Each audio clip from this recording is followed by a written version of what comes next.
so it's squatty, it's flat, and then it's really wide, so it's probably only, I'd say, maybe 8 inches tall, but then probably 12 or 14 inches wide. And then if you look at it, it looked like somebody took half of a peanut shell, a bunch of peanut shell halves, and glued it all to the exterior. You almost can't see any orange. But, you know, and that was probably something that somebody just kind of stumbled upon, and then somebody grabbed hold of it and took it further, developed it, and made it more stable in terms of genes and being able to reproduce that kind of appearance.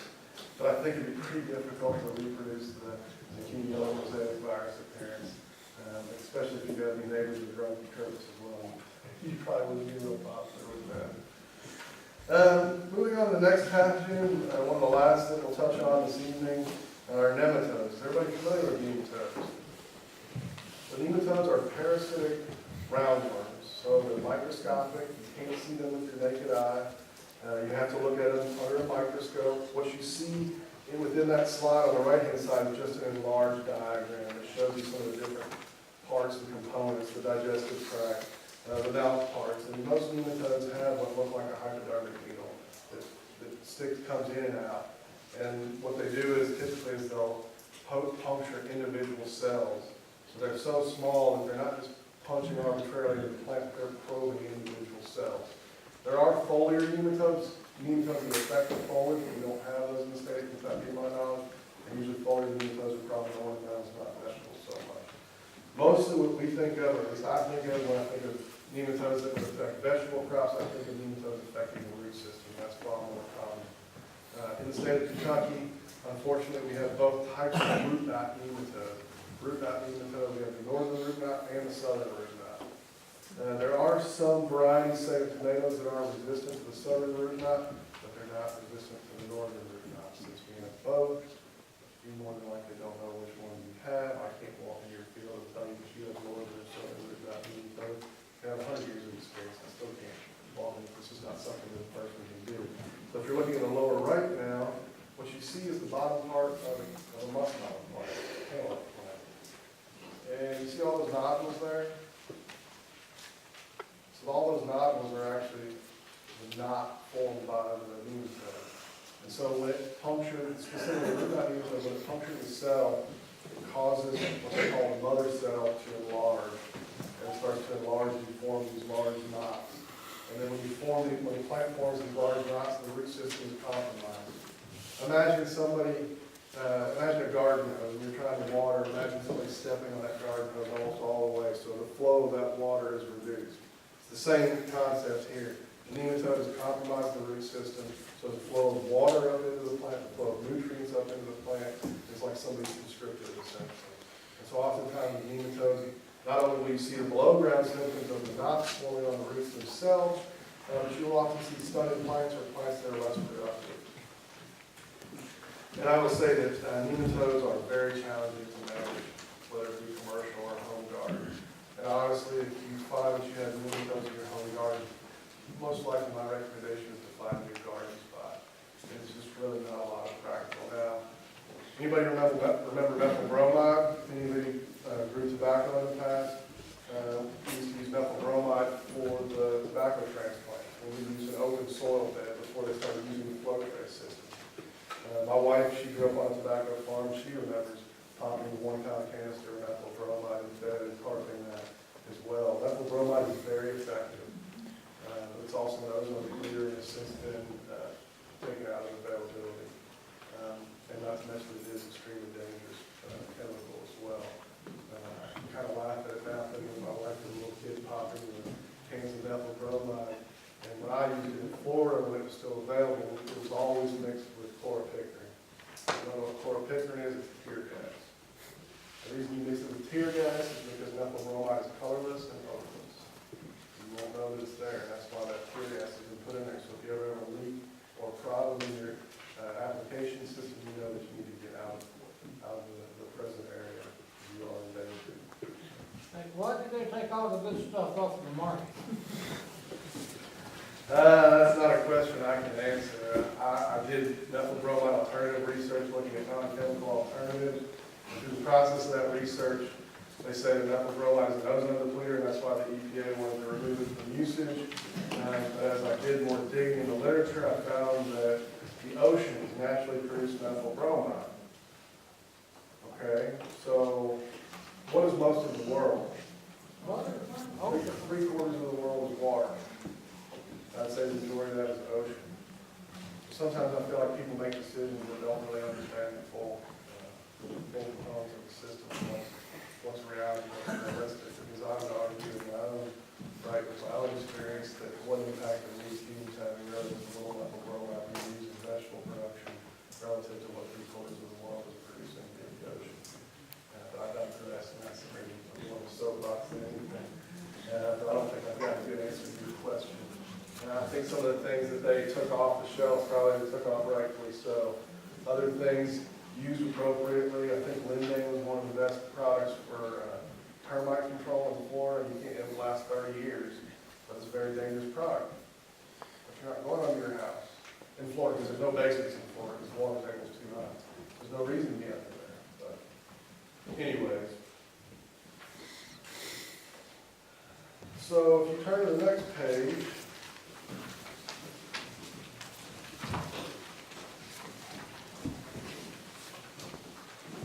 we're going to touch on integrated pest management. Basically using your knowledge and all possible options to manage a problem using pesticides as a last resort. This is something that it's not a new concept. I was taught about IPM when I was a bachelor student, an undergraduate student. That's largely what the plant medicine degree focused on, was integrated pest management. But you're trying to do things using minimal inputs. You're trying to maintain, at least from my perspective, you're also trying to maintain financial viability, economic viability of what you're doing. But really that comes into play for a home gardener as well. And my answer for a home gardener may not be the exact same thing for a commercial producer. But even a home gardener has their limits. Some people are trying to supplement their food for their family, but you have to strike that balance. If everybody remembers in 07 and 08, we had the economic crisis. Everybody remember that? So the following year, vegetable seeds sold out. None to be had for vegetable gardens. Vegetable garden seeds sold out. So everybody was thinking, well, I'm going to save all sorts of money by growing my own vegetable garden.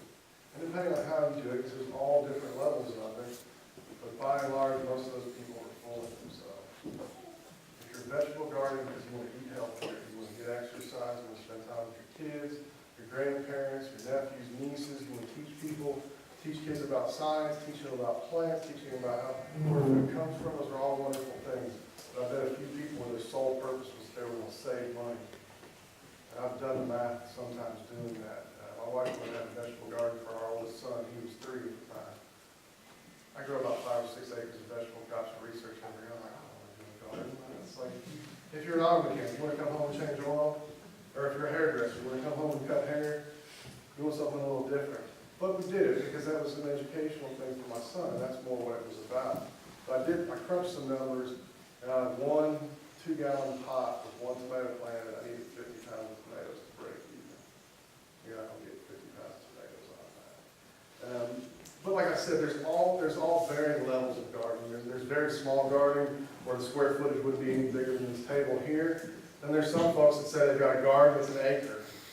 I don't know that I really consider that a garden. That's not large-scale commercial production, but quarter acre, half acre, that's a pretty big area to maintain and manage. So some of those things may change. But we were talking about a very, very small garden.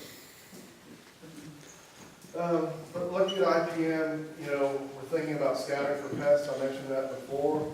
Concepts such as insect thresholds, what that simply means is how many insects can you tolerate on that plant before it becomes an issue and justifies the expenditure of a pesticide or some sort of other management tactic as well.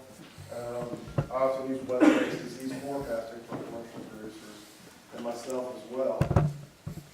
Excuse me. So, for example, I'll just briefly mention to you Melcast is a system that was developed at Purdue University. It's used for melon growers and cantaloupe producers. And based on weather changes, humidity, precipitation, temperature, those kinds of things, it will dictate when you might make an application. Most people, for most gardeners, You need to be thinking about it from the perspective of, you might be looking at making a preventative application every 7 to 10 days. If you so choose to use those types of products, where it's economically viable for you to use those types of products. Moving on to insect thresholds, is everybody familiar with corn earworm? Corn earworm is a pretty common pest. You see it most years. Most of the entomologists I work with, they'll set out these traps in various parts of the county or various parts of the state. And so they monitor those traps daily, so they start counting moths.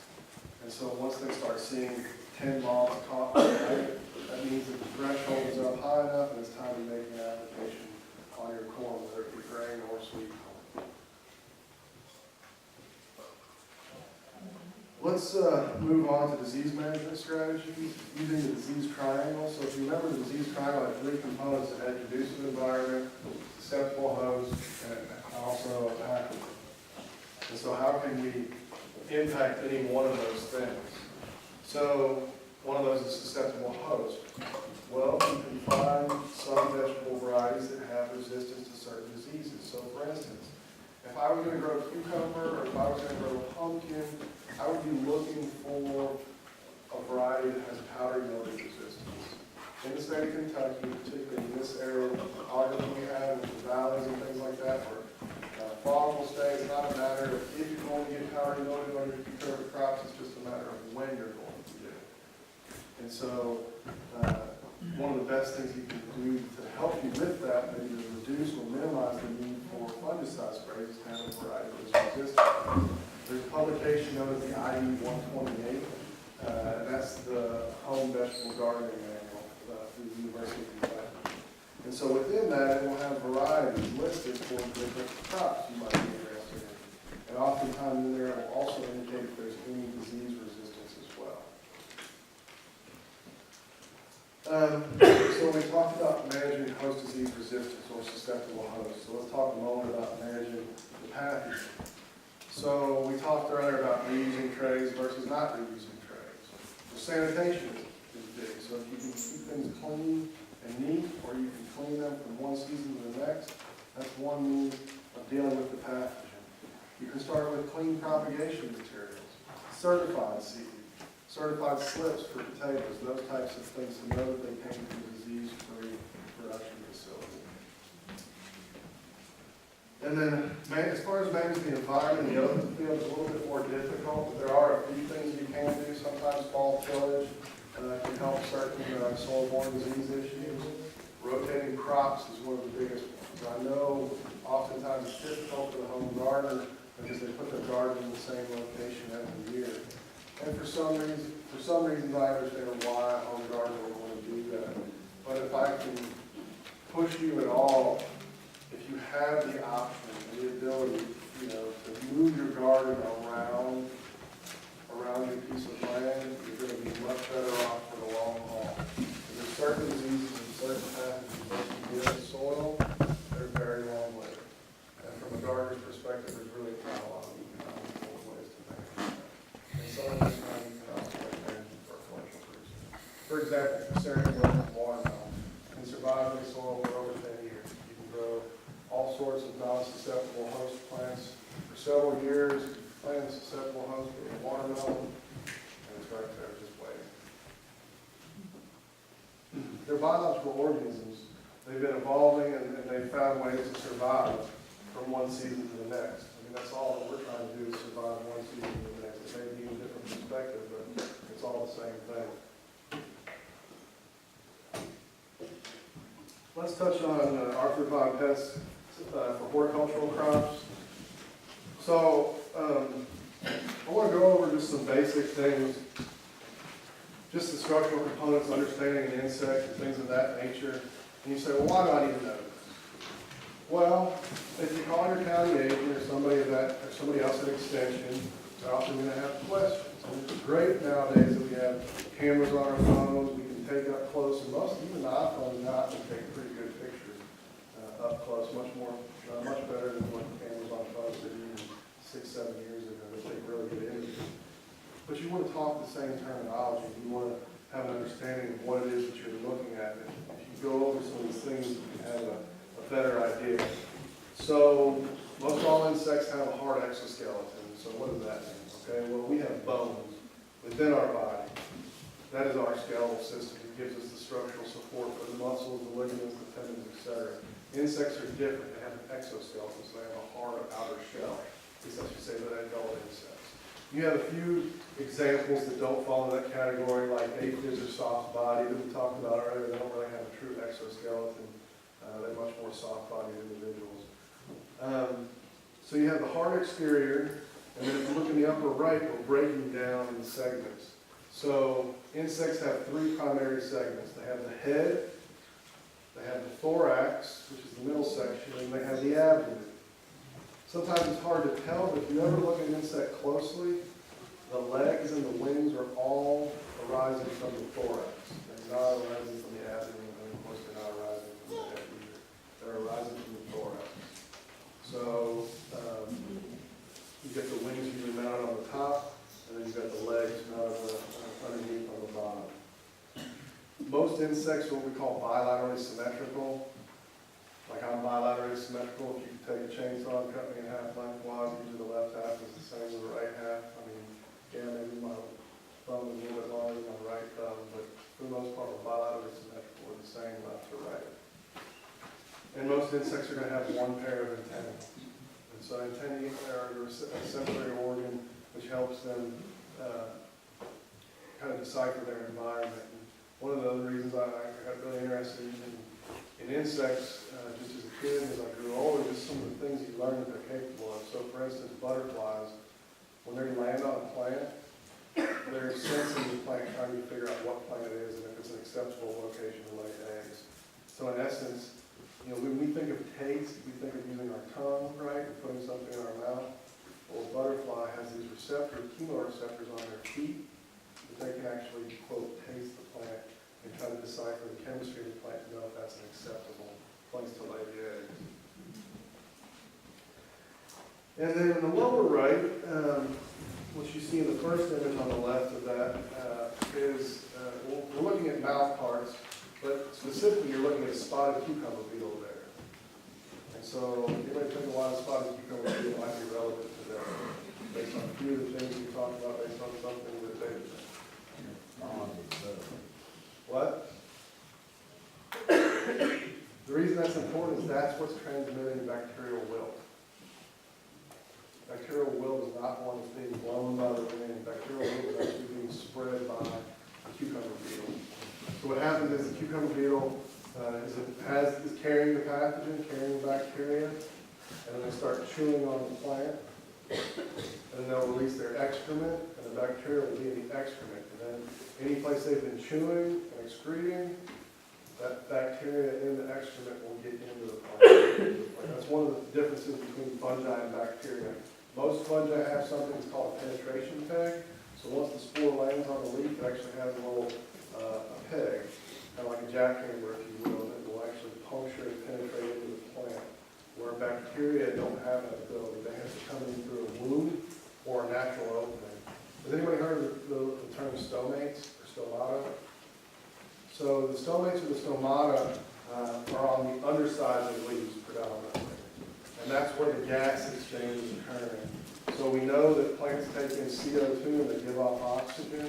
So that's the valve, if you will, on the plant leaf that's exchanging that oxygen. That's also what's driving transpirational flow.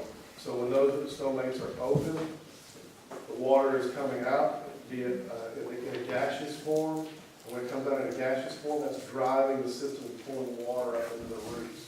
If you've ever seen when it's really, really hot out, you can pump as much water on a plant as you want. It's still wilted. Because the stomates close at a certain temperature when they get warm. And when they close, that closes down the whole system, so there's no pull on the water at the root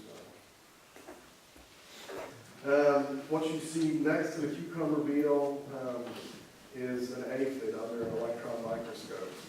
And that's the head you see, and then coming down from the mouth is actually, it's like a hypodermic needle, it's a piercing, sucking mouth part. And I guess one thing I want to mention too about the cucumber beetle is there's two types. There's striped and there's spotted. What you see pictured here is striped, spotted, and then you'll see striped as well, which essentially look the same, but instead of the spots, they actually have stripes of alternating colors. And we're already seeing striped ones in fairly high numbers in Lexington, at least among cucurbital crops that I'm growing.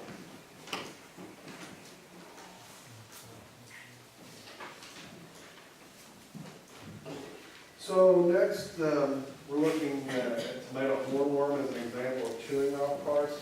Is anybody familiar with the tomato hornworm? Nobody's ever seen a tomato hornworm? David, have you seen a tomato hornworm?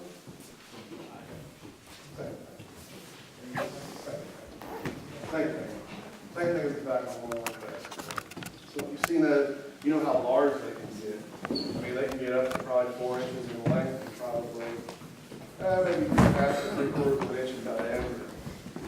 And so you know how much plant they can eat.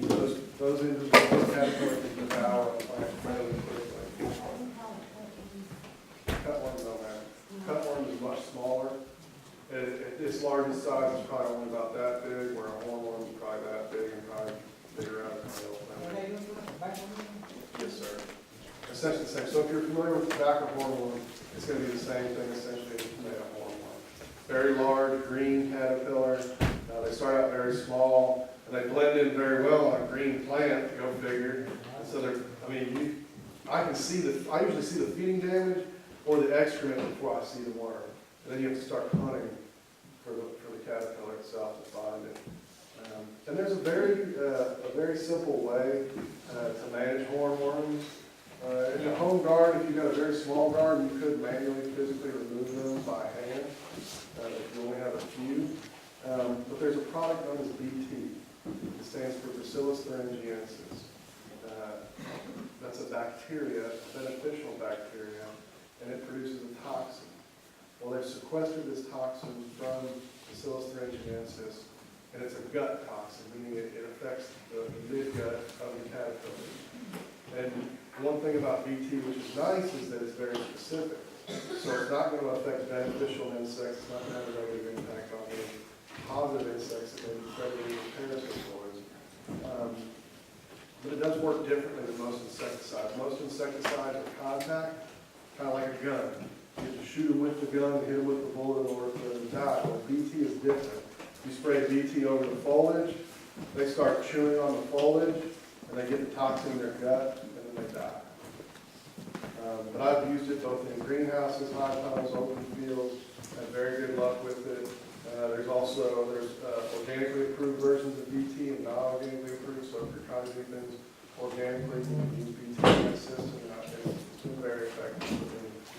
Even on the label, it says that it wants to take out the 5th-star hornworms, which is the final stage before it turns into a moth. And when I've used it before, I've actually been able to kill those. I think it's kind of nasty. They turn black and brown, start to turn into a pile of ooze almost. So you still may want to go through and remove them if you're kind of worried about that stuff. Some people just look at it as a for protein, depending on your perspective.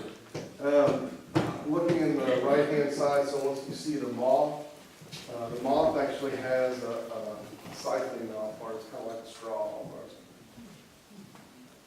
Sometimes on butterflies, they'll refer to it as a proboscis. They curl up, uncurl it, and stick it down in. Because most butterflies and moths are trying to get nectar out of flowers. That long tube is used for them. Let's touch on, you've heard me use the term 5th instar or 1st instar stage when talking about caterpillars and other types of larvae. And so there's what we call complete metamorphosis and incomplete metamorphosis.